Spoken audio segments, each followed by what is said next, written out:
What if a city once flourishing and full of life was obliterated off the face of the earth overnight? Imagine a place, thriving and vibrant, reduced to ashes in the blink of an eye. This isn't a tale spun out of thin air, but a story deeply rooted in the annals of biblical history. A story that has echoed through the ages, silently whispering its haunting narrative in the ears of generations. What could lead to such a catastrophic event? Let us delve into the story of Sodom and Gomorrah to find out. Sodom and Gomorrah, two cities mentioned in the book of Genesis, were infamous for their wickedness and sin. These were not just ordinary cities, but places that had become the embodiment of decadence and depravity, a stark contrast to the divine principles preached in the sacred scriptures. Imagine a place where the moral compass was so skewed that sin became the norm, and righteousness was seen as an aberration. That was the reality in Sodom and Gomorrah. These cities, according to biblical accounts, were rife with all manner of sin, from dishonesty and greed to the most unspeakable acts of immorality. But it wasn't just the actions of the inhabitants that were troubling. The very fabric of these societies had become so tainted with iniquity that even their thoughts and intentions were steeped in sin. As we read in Genesis chapter 18, verse 20, the outcry against Sodom and Gomorrah is so great and their sins so grievous. The city's sins were not hidden, they were blatant and open, a clear defiance of the moral laws set by the Creator. This was not a case of a few rotten apples, but of entire orchards that had gone bad. The cities of Sodom and Gomorrah had become symbols of godlessness and unbridled sin. This was not the first time humanity had strayed from the righteous path. The Bible is filled with accounts of societies that had fallen into sin, from the ancient city of Nineveh to the world before the Great Flood. Yet, there was something uniquely disturbing about the wickedness of Sodom and Gomorrah. In these cities, sin was not just tolerated, but celebrated. It was a part of their culture, their identity. Their transgressions were not just against their fellow man, but against the divine laws that govern all of creation. Their transgressions were so severe that they drew the attention of the Almighty. And in the divine court of justice, there are consequences for such brazen disregard for righteousness. But that, dear listeners, is a tale for the next scene. The Lord, seeing the gravity of their sins, decided to intervene. In the shimmering heat of the desert, two heavenly visitors, angels in disguise, appeared at the tent of Abraham. The patriarch, known for his hospitality, rushed to serve them, unaware of their divine nature. As they shared a meal under the shade of the terebinth trees, the angels revealed the purpose of their visit. The cries of Sodom and Gomorrah had reached the heavens, and the Lord had sent them to verify the truth. The angels painted a picture of cities steeped in sin, where righteousness had been forgotten and wickedness had taken hold. A place where love had been replaced by lust and peace by violence. The gravity of their sins was so great that divine intervention had become inevitable. The Lord had decided to destroy the cities, to wipe them clean from the earth. But as the angels shared this grim prophecy, Abraham, in his compassionate heart, pleaded for mercy. He bargained with the angels, asking if the Lord would spare the cities if even 50 righteous people were found. Then 45, then 30, then 20, and finally 10. Each time the angels agreed, affirming the Lord's mercy and justice, but even 10 righteous people could not be found, and so the decision was made. Sodom and Gomorrah were to be destroyed, their wickedness erased, their sinners punished. Yet even in this dire decree, there was a glimmer of hope, a testament to the Lord's compassion and love for those who walk in his paths. But there was one man, Lot, who found favor in the eyes of the Lord. Lot, Abraham's nephew, living in the heart of Sodom, yet not part of its sin, a beacon of righteousness in a sea of iniquity. His story and the divine intervention that spared him is a tale worth telling, a tale that echoes down the ages, reminding us of the power of faith, the strength of righteousness, and the unwavering love of the Lord. Lot, a righteous man living amidst the sin, was chosen to be spared.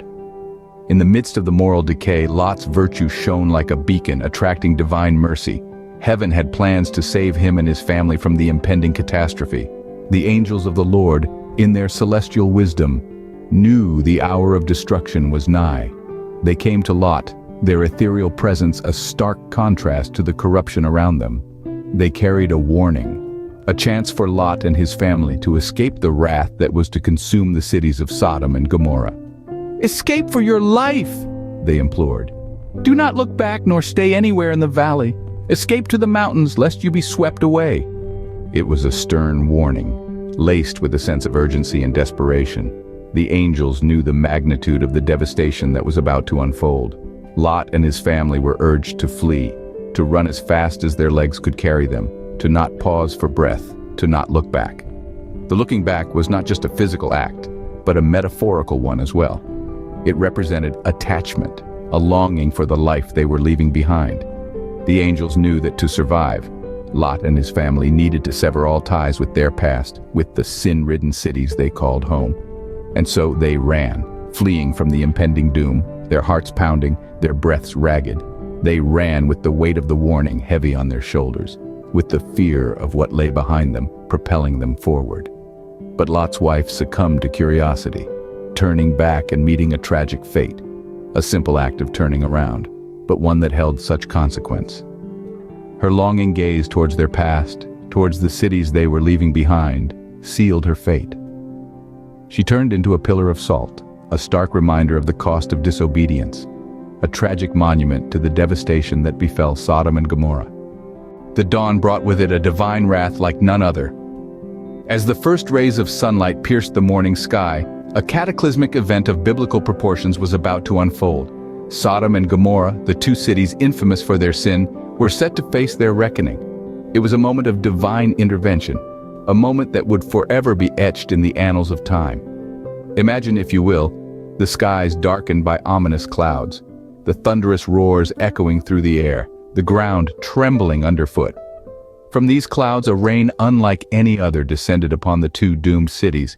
It was not water that fell from the heavens that day, but fire and brimstone, a torrent of divine fury, each flame a testament to the city's wickedness, each stone a symbol of their corruption. The once bustling cities were instantly transformed into a scene of chaos and devastation. Buildings that once stood tall were reduced to ashes. Streets once filled with life were now rivers of fire. The air was thick with the scent of burning sulfur, a grim reminder of the city's fate. It was a spectacle of destruction, a scene of absolute terror. Amidst this apocalypse, there was a small beacon of hope. Lot, the lone righteous man in the city, and his daughters had managed to escape the wrath. They had been given a merciful chance, a divine intervention that allowed them to witness the fall of Sodom and Gomorrah from a safe distance. Their hearts heavy with sorrow and eyes filled with the horrifying spectacle, they were the sole survivors of the catastrophe. The destruction of Sodom and Gomorrah served as a stark reminder of the consequences of straying from the path of righteousness. A lesson etched in fire and brimstone, a chilling testament to the power of divine justice. Thus, the two cities were wiped off the face of the earth, leaving behind a chilling lesson. The story of Sodom and Gomorrah is a stark reminder of the consequences of straying from righteousness. This ancient tale carries a timeless message that resonates even in our contemporary world. It asks us to reflect deeply on our actions, our values, and our relationships with others. The story serves as a moral compass, pointing us towards virtues like compassion, justice, and righteousness. It teaches us that these aren't just abstract concepts, but tangible actions that we must incorporate into our daily lives. The citizens of Sodom and Gomorrah were punished not just for their sins, but also for their lack of empathy and kindness towards others. In a world that often feels divided, this story encourages us to reach out and show compassion to our fellow beings. It reminds us that we are all interconnected and that our actions have consequences that reach far beyond ourselves. Another important lesson from the story is the significance of personal responsibility. We are reminded that each one of us has a role to play in upholding justice and righteousness. We cannot simply stand by and allow injustice to prevail.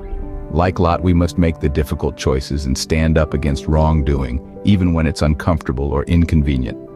As we navigate through life, let us remember the fate of Sodom and Gomorrah and strive to uphold justice, compassion, and righteousness.